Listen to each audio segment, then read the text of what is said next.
तुलसी को जल देते समय बोलने चाहिए ये 3 शब्द, सभी मनोकामनाएं पूर्ण हो जाती हैं।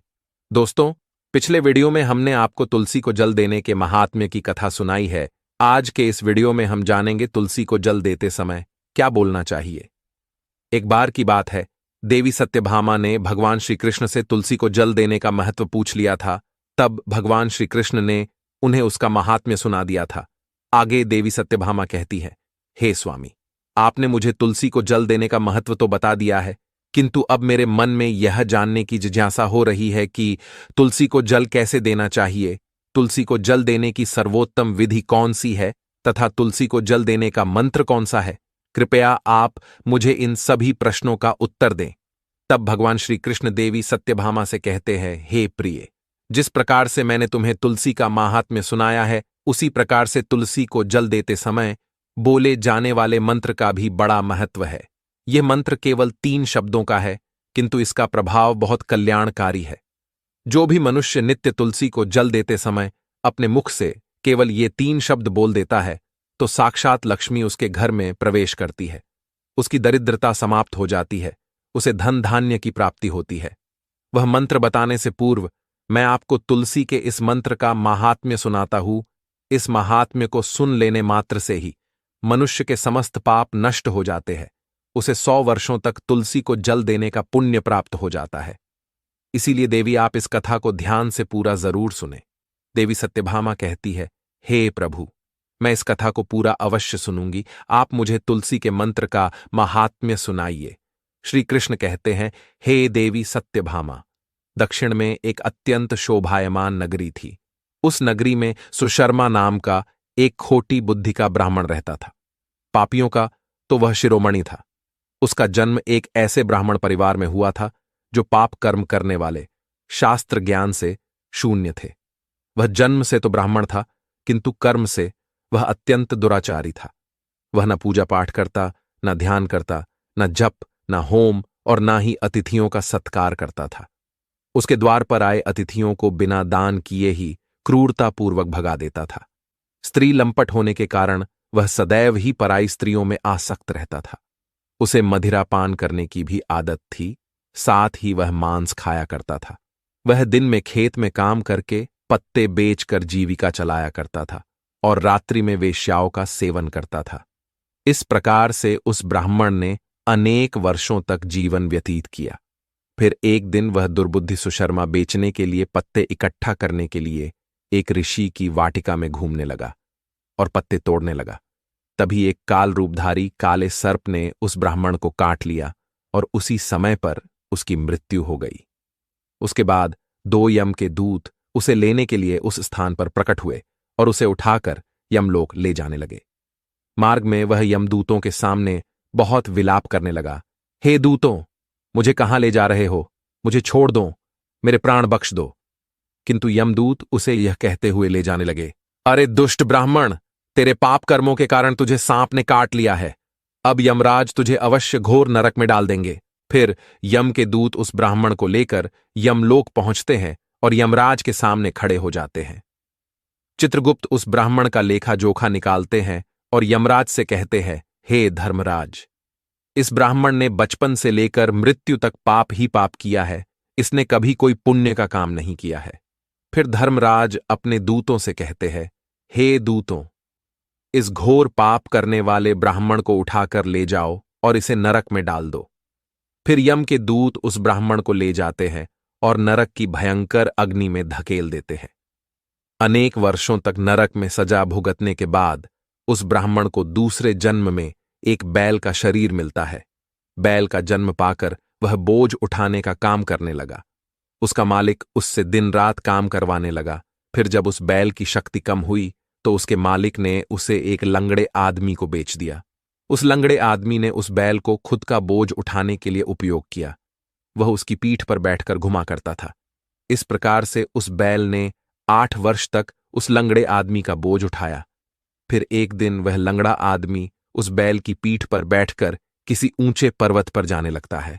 उस पर्वत पर बहुत देर तक चढ़ने के कारण वह बैल बहुत थक गया, उसकी शक्ति क्षीण हो गई और कुछ समय बाद वह बैल बहुत जोर से मूर्छित होकर जमीन पर गिर पड़ा और अंतिम सांसें लेने लगा। तभी वहां पर खड़े लोगों को उस बैल पर बड़ी दया आ गई और वे उसके मुख में पानी डालने लगे। फिर उन लोगों में एक पुण्यात्मा व्यक्ति था। उसने उस बैल का कल्याण करने के लिए अपना पुण्य उस बैल को दे दिया। उसे देखकर अन्य लोगों ने भी अपना अपना पुण्य याद करके कुछ पुण्य उस बैल को दे दिया ताकि उसे मुक्ति मिल सके। उसी भीड़ में एक वेश्या भी खड़ी हुई थी। सभी लोग अपना पुण्य उस बैल को दे रहे थे। यह देखकर उस वेश्या ने भी अपना पुण्य उस बैल को दे दिया। कुछ देर बाद उस बैल की मृत्यु हो जाती है। फिर उस स्थान पर यमदूत आते हैं और उस बैल के शरीर से उस ब्राह्मण की आत्मा को निकालकर यमलोक ले जाते हैं। यमलोक ले जाने पर उसे यमराज के सामने खड़ा किया जाता है और फिर चित्रगुप्त उसका लेखा जोखा देखते हैं तो वे आश्चर्य में पड़ जाते हैं। उस वेश्या के द्वारा उस बैल को दिया हुआ पुण्य बहुत बड़ा होता है। उस पुण्य के प्रभाव से उसके सभी जन्मों के पाप नष्ट हो जाते हैं। फिर यमराज उस ब्राह्मण के सभी पाप क्षमा करते हैं और कहते हैं, हे ब्राह्मण, उस वेश्या ने तुझे अपना पुण्य देकर तुझ पर बड़ा उपकार किया है।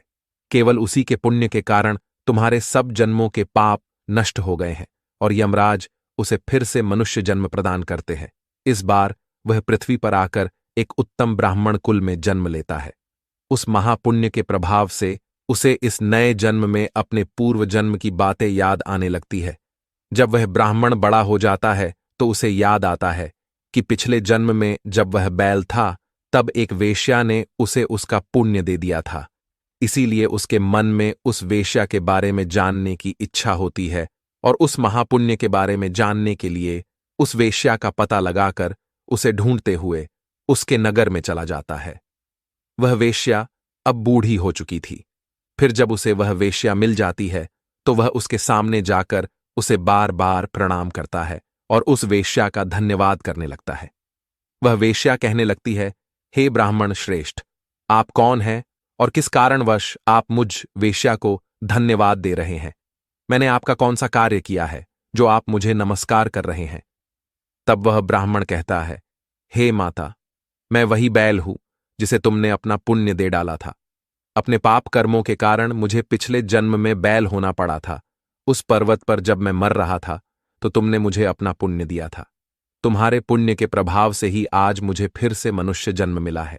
तुम्हारे द्वारा दिए गए उसी पुण्य के कारण मुझे अपने पूर्व जन्म की सारी बातें याद है। किंतु हे माता, मैं आज यहां पर यह जानने के लिए आया हूं कि तुमने मुझे उस समय पर अपना कौन सा पुण्य दिया था जिस कारण से मेरे सभी जन्मों के पाप नष्ट हो चुके हैं। मैं उस पुण्य के बारे में जानना चाहता हूं। तब वेश्या ने कहा, हे ब्राह्मण श्रेष्ठ, मैंने तो अपने जीवन में कोई पुण्य के काम नहीं किए हैं, किंतु मेरे घर में एक तोता है जो पिंजरे में रहकर हमेशा कुछ बोलता रहता है, जिसे सुनकर मेरा अंतकरण पवित्र हो गया है। उसी तोते के द्वारा बोले गए मंत्र का पुण्य मैंने तुम्हें दान में दिया था। फिर वह वेश्या और वह ब्राह्मण उस तोते के पास जाते हैं और उसे पूछने लगते हैं, हे शुक, तुम कौन सा मंत्र बोलते रहते हो जिससे हमारे जीवन का उद्धार हुआ है? यह मंत्र तुम्हें किसने सिखाया और इस मंत्र का क्या अर्थ होता है? तब उस तोते ने अपने पूर्व जन्म का वृतांत सुनाना आरंभ किया। वह तोता कहने लगा, हे ब्राह्मण श्रेष्ठ, पिछले जन्म में मैं एक ब्राह्मण था। मैं अपने ज्ञान के अहंकार में अंधा हो चुका था। मैंने कभी गुरुजनों का आदर नहीं किया, सदैव ही उनका अपमान किया। मुझे अपने ज्ञान पर इतना अधिक घमंड हो गया था कि जिस कारण से मेरे क्रोध बहुत अधिक बढ़ गए और मैं सभी से द्वेष करने लगा। अन्य मनुष्यों को तुच्छ समझने लगा, विद्वानों का भरी सभा में अपमान करने लगा। फिर कालांतर में मेरी मृत्यु हो गई और मुझे यमलोक ले जाया गया। पूज्य जनों और गुरुजनों का अपमान करने के कारण मुझे तोते के कुल में डाल दिया गया और मेरा जन्म एक तोते के रूप में हो गया। मेरे पाप कर्मों के कारण छोटी अवस्था में ही मेरा अपने माता पिता से वियोग हो गया। फिर मैं पेड़ की डाल पर बैठकर रो रहा था तो उसी स्थान से कुछ मुनि जा रहे थे। उन्होंने मेरी दयनीय पुकार सुनी और मुझे लेकर अपने आश्रम में चले गए। वहां उस आश्रम पर उन्होंने मुझे एक सुंदर पिंजरे में रखा और मेरा अच्छी तरह से ख्याल रखा। वे मुझे नित्य भोजन दिया करते थे और पढ़ाते थे। उस स्थान पर वे ऋषि मुनि, उनकी स्त्रियां और बालक सभी नित्य तुलसी के पौधे को जल देते थे और उसके सामने एक मंत्र का जाप करते थे। उन्हीं के मुख बार बार उस मंत्र को सुनकर मैंने उसे रट लिया और तभी से मैं उस मंत्र को जान गया हूं और वही मंत्र में दिन रात बोलता हूं। उस मंत्र के प्रभाव से मेरी कभी मृत्यु नहीं हुई और मेरी आयु 100 वर्ष की हो गई और मैं इतने वर्षों तक जीवित रहा। इसी बीच एक रात को एक चोर उस स्थान पर आ गया और उसने मुझे वहां से चुरा लिया और फिर इस वेश्या ने मुझे उस चोर से खरीद लिया। इस वेश्या के घर पर आने के बाद भी मैं उस मंत्र को बोलता रहता था, जिसे सुनकर इस वेश्या का मन भी पवित्र हो गया और इसने वेश्या का काम छोड़कर भगवान विष्णु की भक्ति करने लगी। उसी मंत्र के प्रभाव से मेरे पूर्व जन्मों के सभी पाप नष्ट हो गए और उसी मंत्र के प्रभाव से इस वेश्या का भी अंतकरण पवित्र हो गया। हे ब्राह्मण देवता, उसी मंत्र के पुण्य से आप भी पाप मुक्त हो गए हैं। इस प्रकार से तोते ने उस ब्राह्मण को और उस वेश्या को सारा वृतांत सुना दिया, जिसे सुनकर वह ब्राह्मण और वेश्या दोनों ही अत्यंत प्रसन्न हुए और फिर वे दोनों ही नित्य तुलसी को जल देकर उस मंत्र का जाप करने लगे। फिर वह तोता, वेश्या और वह ब्राह्मण तीनों उस मंत्र के प्रभाव से दिव्य विमानों में बैठकर विष्णु लोक को चले गए। श्री कृष्ण कहते हैं, हे देवी सत्यभामा, देखा आपने, केवल तुलसी के इस मंत्र के प्रभाव से उस तोते के, उस वेश्या के और उस ब्राह्मण के सभी पाप नष्ट हो गए हैं। इसीलिए प्रत्येक मनुष्य को रोज तुलसी को जल देते समय इस एक मंत्र का उच्चारण अवश्य करना चाहिए। हे देवी, वह मंत्र इस प्रकार है, इसे तुम ध्यान से सुनो। ओम वृंदावन्ये स्वाहा, ओम वृंदावन्ये स्वाहा। श्री कृष्ण कहते हैं कि जो भी स्त्री नित्य तुलसी के समक्ष इस मंत्र का उच्चारण करेगी वह सौभाग्यशाली बनेगी।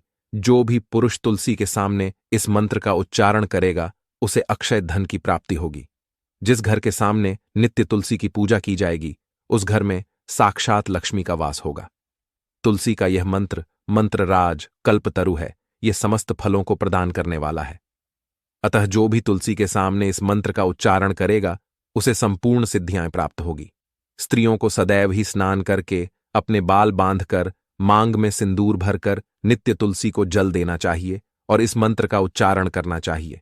रोज तुलसी के पौधे की परिक्रमा करनी चाहिए, इससे सभी दोष नष्ट हो जाते हैं। नित्य शाम के समय तुलसी के पास दीपक जलाना चाहिए और तुलसी के पास बैठकर भगवान विष्णु की आराधना करनी चाहिए। तुलसी के पास दीपक जलाने से मनुष्य को धन धान्य की प्राप्ति होती है। हजारों अमृत के घड़ों से नहलाने पर भी श्री हरि को उतनी तृप्ति नहीं होती जितनी वे मनुष्यों के द्वारा तुलसी का एक पत्ता चढ़ाने से प्राप्त करते हैं।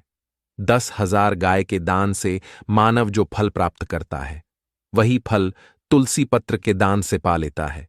जो मृत्यु के समय अपने मुख में तुलसी पत्र का जल पा जाता है वह संपूर्ण पापों से मुक्त होकर श्री कृष्ण के धाम जाता है। श्री कृष्ण कहते हैं, पूर्णिमा, अमावस्या, द्वादशी और सूर्य संक्रांति के दिन मध्याह्न काल, रात्रि और अशौच के समय तेल लगाकर बिना स्नान किए अथवा बिना हाथ पैर धोए रात्रि के वस्त्र पहनकर तुलसी के पत्र तोड़ता है वह महापापी होता है। श्राद्ध, व्रत, दान, प्रतिष्ठा तथा देव पूजा के लिए तोड़े हुए तुलसी पत्र बासी होने पर भी 3 रात्रि तक पवित्र ही रहते हैं। तुलसी का एक एक पत्ता न तोड़कर पत्तियों के साथ अग्रभाग को तोड़ना चाहिए। तुलसी की मंजरी सब फूलों से बढ़कर मानी जाती है। मंजरी तोड़ते समय उसमें पत्तियों का रहना भी आवश्यक माना गया है। पूज्य भाव से पौधे को हिलाए बिना तुलसी के अग्रभाग को तोड़ना चाहिए, इससे पूजा का फल लाख गुना बढ़ जाता है। तुलसी के पत्तों को कभी नाखून से नहीं तोड़ना चाहिए, इससे पाप लगता है। रात्रि में तुलसी के पौधे को स्पर्श न करे अथवा उसके पत्ते न तोड़े, ऐसा करना अशुभ माना गया है। रात्रि में तुलसी का पौधा निद्रा अवस्था में होता है, ऐसे में पत्ते तोड़ने पर पाप ही लगता है। गुरुवार के दिन तुलसी के पौधे में थोड़ा सा कच्चा दूध अर्पित करें। दूध चढ़ाते समय ओम नमो भगवते वासुदेवाय इस मंत्र का जाप अवश्य करना चाहिए। तुलसी के पौधे के पास शालिग्राम रखे और उस पर तिल चढ़ाए। पूजा में तुलसी और शालिग्राम को दूध में भीगी हल्दी का तिलक अवश्य करे। शालिग्राम पर तुलसी पत्र रखकर चंदन लगाना चाहिए। अगर कोई महिला मासिक धर्म से है तो वह तुलसी की पूजा ना करे। मासिक धर्म के दौरान तुलसी को स्पर्श करने से घोर पाप लगता है, इससे स्त्री की दुर्गति होती है। तो दोस्तों, इस प्रकार से भगवान श्री कृष्ण ने देवी सत्यभामा को तुलसी को जल देने के मंत्र का माहात्म्य सुनाया है। ये कथा आपको कैसी लगी? कमेंट करके अवश्य बताएं।